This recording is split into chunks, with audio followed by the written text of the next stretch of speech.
Maybe not. I don't know. I can't remember who got it. But that was a clean box. I wish I'd have kept it. This is what I remember you having. I remember you having that 750 Super Scout when you had that station at your mom and daddy's with them PDL2s. It seemed like you had some other box up there. I don't know if it was a Mako or what it was, but you didn't keep it long. But you held on to that Super Scout for a long time. And I know you had a Palomar 150 in the Blazer, and then that car you used to go around in, that gray Impala, you had a Texas Star and a Galaxy in it. And then I remember you having a 2970 and having that JB 2000. That's all I remember them days. Well, I still got most of them. I had a 667 Texas Star in that Impala, and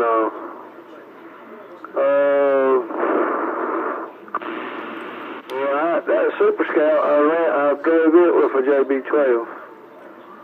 And, yeah, I had another box. I didn't keep it long. Something was, I don't know, problems or something. But I wish I'd have kept that Super Scout. That was a good running box for that 12. I wish I'd have kept that 10,000 A7 that Bodine built me, too. Look here, I could have got good money out of that thing now.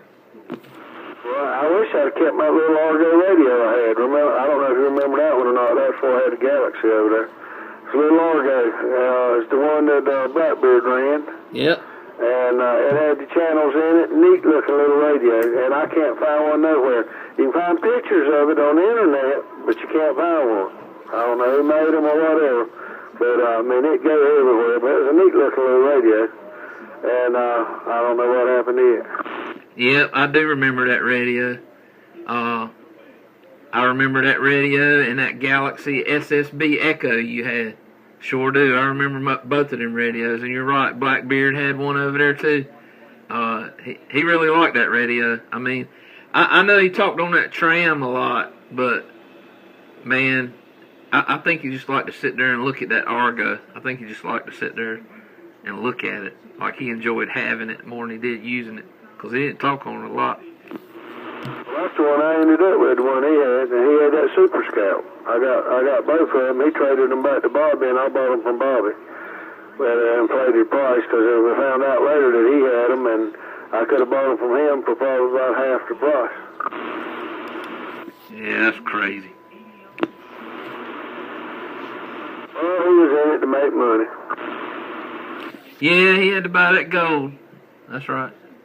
Drive that van. You know, his tower and part of that antenna still up over there where his house was. You know what? I went down there to that sale. I ain't gonna call no names. It was already picked over before they ever opened the doors. But I went down there and looked through that stuff. I bought some tubes. I bought some tubes for one of my buddies in Tennessee that was kind of crippled, and I gave them to him. But yeah, I went up there. In out is a tower. It gets smaller as it goes up from the ground up, and it looks like it's 55 or 60 foot tall or something. The tower is, and there's something hanging from the top up, but I don't know what it is. It don't look like no beam or nothing. Well, all I can remember is that tower seemed like to me went all the way to the moon, and he had a set of stacked sixes or something up there. And as the years went by, the weather tore them up, but that would probably be what's hanging from up there. Well, I come by today and looked at it, slowed down, took a good look, and the tower's still up there.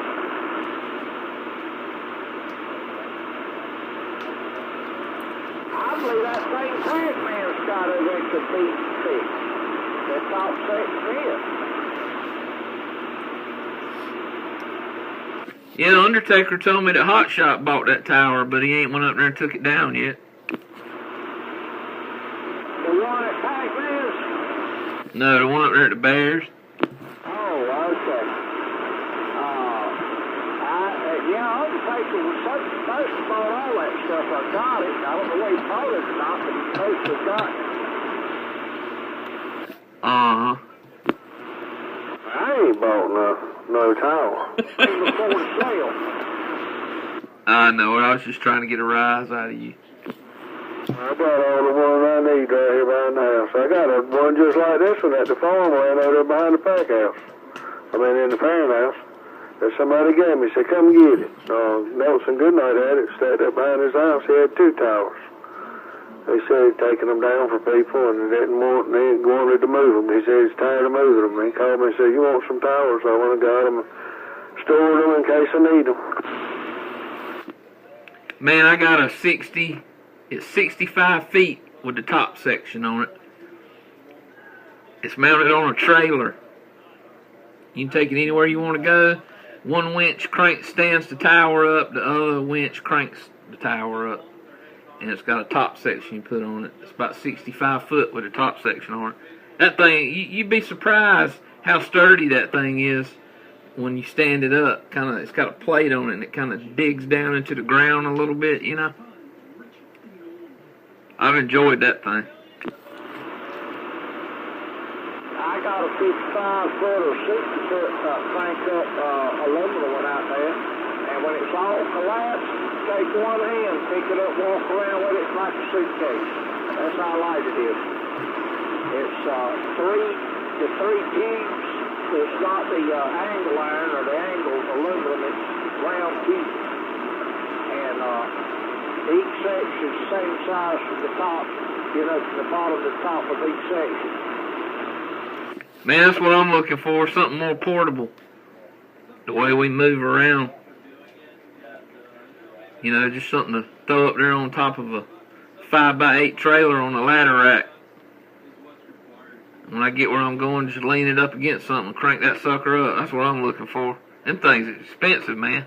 I ain't never figured out how you rig the cable where one winch rolls all 3 sections at the same time. I got 2 winches on mine, one to raise the bottom and another one to raise the second section. And the top section, somebody cut about 7 foot out the bottom end.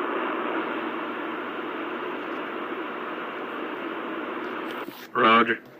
Hot shot, that pipe that I got this antenna up here at Mama's on. All that is aluminum boom pipe. It's different sizes. It just telescopes one into the other. And I want you to know that thing's still up there just like it was when I left, man. Well, what's that? You tell me what that antenna is. This metal. What's that called? That's a Serio. It's made out of aluminum. Serio Tornado 27. 5/8 wave ground plane. It don't weigh hardly nothing because the tubing from the bottom to the top it's not very big at all, and the ground plane radials are not very very big at all in diameter. But man, that's a talking little antenna, man. I can't remember the name of it. Syria. That's an odd name to remember. Yeah, it's an import from Italy. Yeah. Well, that's what CB was telling me there in Made in Italy. He told me about it last time we were talking about it, but I couldn't remember what the name of it was. Saved my life.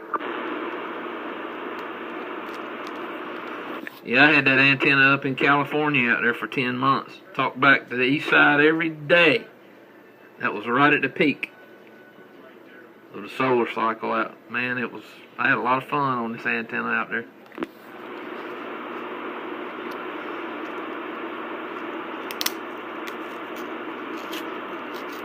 Well, an astro plane at the farm, and I can't get the standing wave down. It's about a 2 now. It was a 1.5. And we mounted it, and it's a 2. I can't drop it down. I have to play with it a little bit. If I can't get it lower than that, I'm going to get another one or something. You know, Diamond used to love them antennas, man. He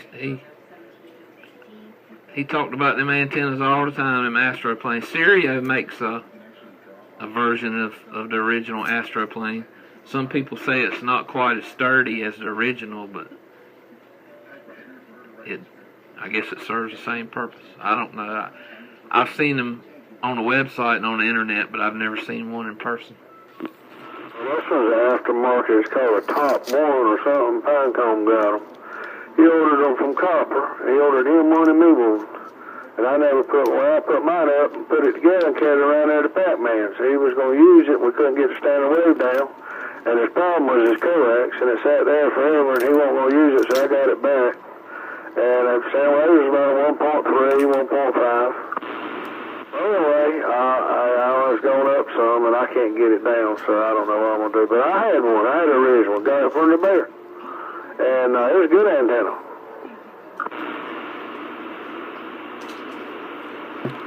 What is it, a quarter wave or something? I have no idea. But it talks. I put it up over at the farm. And I talked to Pinecomb to his house. I shoot and skip to California. So, I mean, it was working. But the standing wave's a little higher than what I want. And ain't no such thing. It's a 5/8 according to the paperwork right here in my hand. Okay, it's 5/8. I don't know what it is. It's an antenna, CB antenna. And mine's resonant at 28 megahertz. It's just as flat as it can be at 28, 1 something. But 28 is flat. I got the paperwork and schematics right here in my hand for it. Roger on that. You know, I've had a couple of IMAX 2000s that was like that. They come tuned to 28, and there was nothing I could do to get them down. I mean, I ordered one and it was bad, and I ordered another one from the same person. It must have been the same allotment of them. Was bad. Neither one of them was tuned down in the CB band. It was like 2.1, 2.2 on channel 40, but up there at 28 it was flat. I sent them back. There's about 2 on 17. Somewhere around there, 1.7. But it's flat on 28, just as flat as it can be. Zero had a beam like that, got a J-gun beam. I can't remember, it was 4 element of what it was. And we never could, everybody played with it. Pac-Man got it, everybody played with it, no. Never could get it down. It was flat on 10 meters, but you couldn't do nothing with 11 meters. Somebody must not have been using a jig that day to cut the element lengths right. I don't know. They said they wouldn't give you the dimensions on it because we called them. And they wouldn't give you the dimensions. They said, well, try this and try that. And we never could get it down. Roger. I sent them 2 IMAXs back and got one from somebody else, and when it showed up, man, perfect match. 1.0 on channel 40. R was 50, X was 1. That's about as good as you're going to get out of a dipole hung inside of a piece of fiberglass. Fine, Colin, you got a copy on me? Yeah. Were you talking about the M400 or you talking about the old version being a 5/8 wave antenna? The top one, Astra plate. Got it right here in my hand. Okay, I thought you were talking about the M400, which is the same thing as the, what they call, the one that Diamond used to run over there. I can't remember what they call that thing, but the M400 is a 1/4 wave antenna. Alright, this right here says CB base station antenna, 5/8 wave. We're talking about 2 different antennas, though. That's the point I was trying to make. The M400, which is the antenna that goes straight up and got 3 legs hanging down on it, that's the one I'm talking about. That's a 1/4 wave there, Roger. Yeah, it's a Starduster. Starduster, that's not a Astra plate. Yeah, I thought y'all were talking about the Starduster a while ago. That's the reason I said that when you came in there so rudely and let me know right quick that you were looking at the paper. What about it? I do understand what y'all are talking about now. Friday Night Fights, here we go. Astra plate, the one with it upside down front. Your radio's messing up. It's breaking up or something. No, we were talking about the Astroplane. Diamond used to have Astroplane and run it. I don't know why, but But I painted it in for a beam that we were trying to think of the name of it as a star. The legs go down at a 45. I believe they're a star. But I don't know what's going on, but your radio's not sounding right. It's breaking up, but it's not very good. It ain't clear. It's audio. Yeah, it's making a terrible. It ain't like you don't even sound like it. 2.5 dB gain, 1.21, and 2,000 watt power of maximum power. Oh, Sean. Yes, sir. The thing I'm talking on is this upside down astroplane with the heat going up. You told me that's what you were running. What's it called? I can't remember what you said it was called, but you said it was just like it, but it was turned bottom upwards. Yeah, because made my stereo is negative 4,000 their main wave and the house ground plane 3,000 watts. It's even Okay. Yeah, that's their version of the vector he's talking about. So all we got to do is turn ours upside down and we'll have one. I reckon. Maybe that'll help us drop my stereo rate. Well, you got a length in that tape line on its length. Only 31 foot long in length. As you move to the very top, you round range. No, it's 10 foot from the bottom. Okay, and then the stinger goes up through the middle of it. Oh, yeah. Well, see, all I got going through the middle of mine is a mass pipe.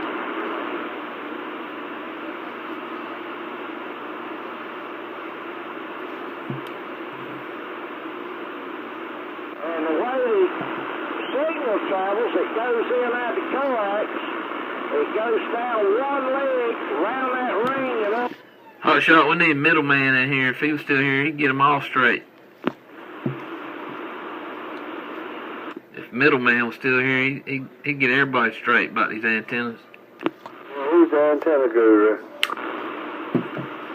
You know, Astroplane, they made a 3-element Astro beam. They use that same concept as the driven element for a 3-element beam. Avanti did.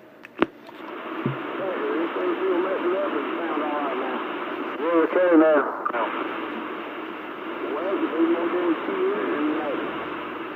You wide open over here on me, I can't tell. You're not swinging as much over here as you were, but you're clear.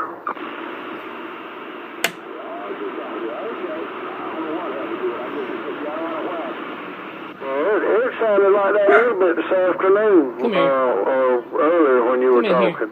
It just wasn't quite as clear as it normally was. I didn't know if you were driving something a little too tight or whatever. A while ago, it was really cutting up. Yeah, how about that? That's good. Now, say you put a lot more on me, but it's more, a little muffled.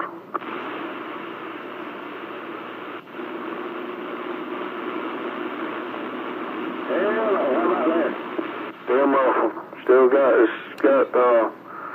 you're just not clear. What kind of amplifier is that? Hello, to me, and how about that? That's clear there.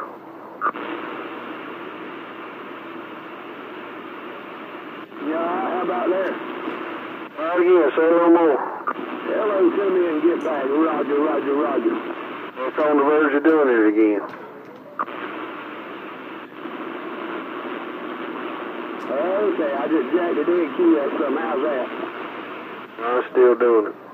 So sound like it's got a little hum in it too. I don't know. Sound like you're pushing something too hard or whatever. I don't know. It's just not clear. Maybe you listen to it. You're closer to it than me. You're right, that's the same thing what you just said, that's the way it is. Remember the funnel theory. You take the $1.5 funnel and you try to pour 5 gallon of water in it at one time. What happens? The bitch runs over and spills out on it. Have a 5-gallon funnel. That's right. Get a bigger funnel. Yeah, but most people won't buy a bigger funnel. They'll use that $1.50, that plastic one. I just take a plastic water bottle I find on the road because I don't buy bottled water, and I cut it up. Well, it's still got, unless you cut the neck on it, it's still got a small hole in the bottom.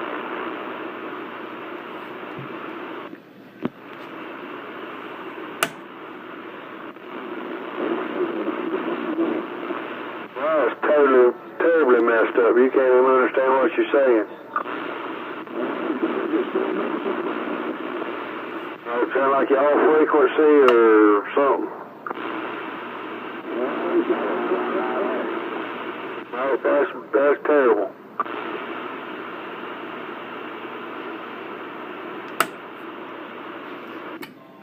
How about this mess? Is it clear over there? I'm trying to pour a 2-liter into a 5-gallon bucket. I don't think it's going to run over. That sounds good. Clear. That's just my 2-pill running. How's that? I hear you there, and you sound about right on that 2-pill. Well, I don't know what else you were running, but that last time you keyed up, you couldn't even understand. You could tell it was you, but you couldn't understand what you were saying. It was breaking up, cutting out, sound like you're off frequency.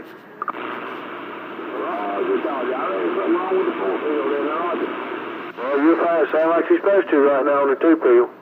You sound like you had a little transformer home in there or something with you too when you're running that over. I don't know what was wrong. I noticed it, I don't know, this morning when you were in there or something, but it wasn't that bad. But I didn't say nothing. But the more you talked on it, the worse it got tonight. What kind of 4-pill is that? Are you running it on a power supply, or is it got a built-in power supply? I'm running on a 150 amp power supply there, Roger. Does your radio put out enough to talk on that 4-pill without turning that 2-pill on? Oh, yeah. Yeah, let's hear that. Let's hear just the 4-pill without the 2-pill.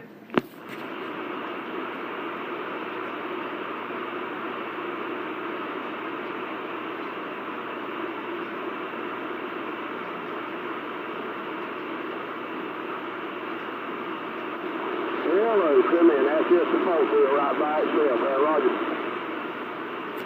Yep. What again?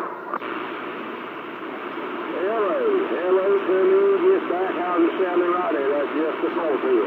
That sounds good over here. I got a lot of swing and sounds good.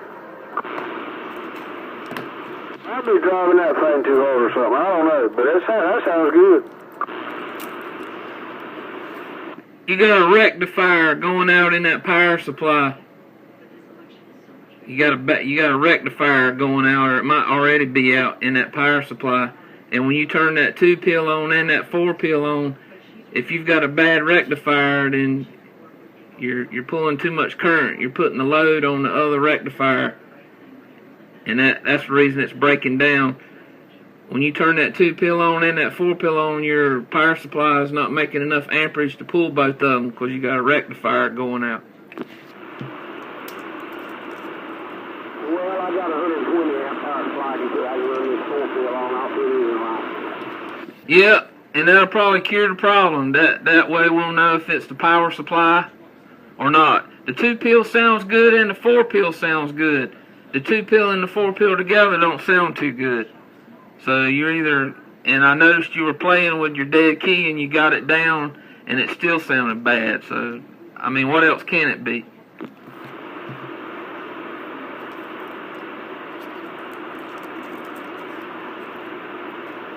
Both of them sound good by themselves. They don't sound worth a toot together. But they was doing that earlier today. I mean, whenever I talked to them, it started doing that. But it wasn't quite as bad. Yeah, it'll keep getting worse to a point that it just won't get no worse. But I've dealt with enough of those power supplies, man.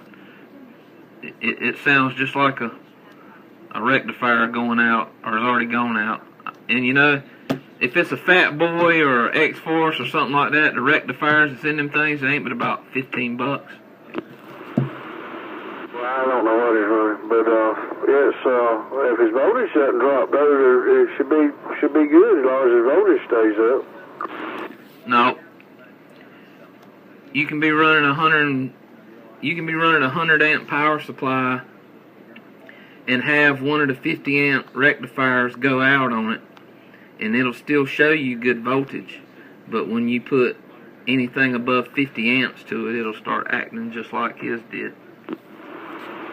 When you start pulling on it, it will, yeah. Yeah, that's what we're trying to say. Yeah, when you call on it, as they used to say, when you want to hear them back barrels dump in, you call on it. I tell you what, them old cream-colored Impalas that used to come through here from Tar Heel running 33 traffic, the 4 barrels on them 2 cars sure sounded good. Well, those are maker cars. Yep, exactly.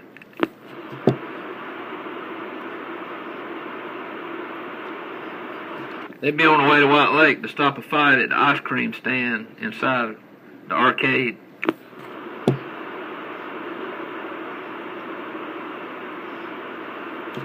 It was a good old days. I miss some of it, but that's the first time in 30 years I hadn't had to work a storm break, other than for myself, so that was nice. Yeah, it ain't like it used to be. No, that's one reason I got out.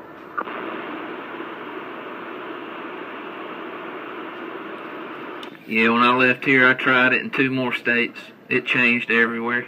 The volunteer fireman has took over that job, racing to the scene now. Well, they've always done that.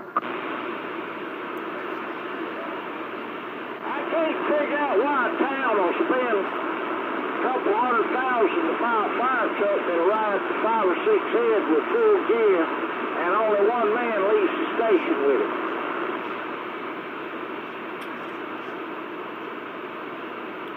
Normally he's the one that starts the fire, because he's the first one there. I can't figure, why don't they just buy a 1-seater truck if they ain't gonna haul all them other firemen? Well, before long, they'll be able to go straight to the scene, and somebody will be able to sit there with their telephone and drive the truck. So before long, won't nobody need to drive the truck. It'll drive itself. Well, what I want to know, these no steering wheel cars that drive themselves, who gets the ticket when they have a wreck? That's a good question.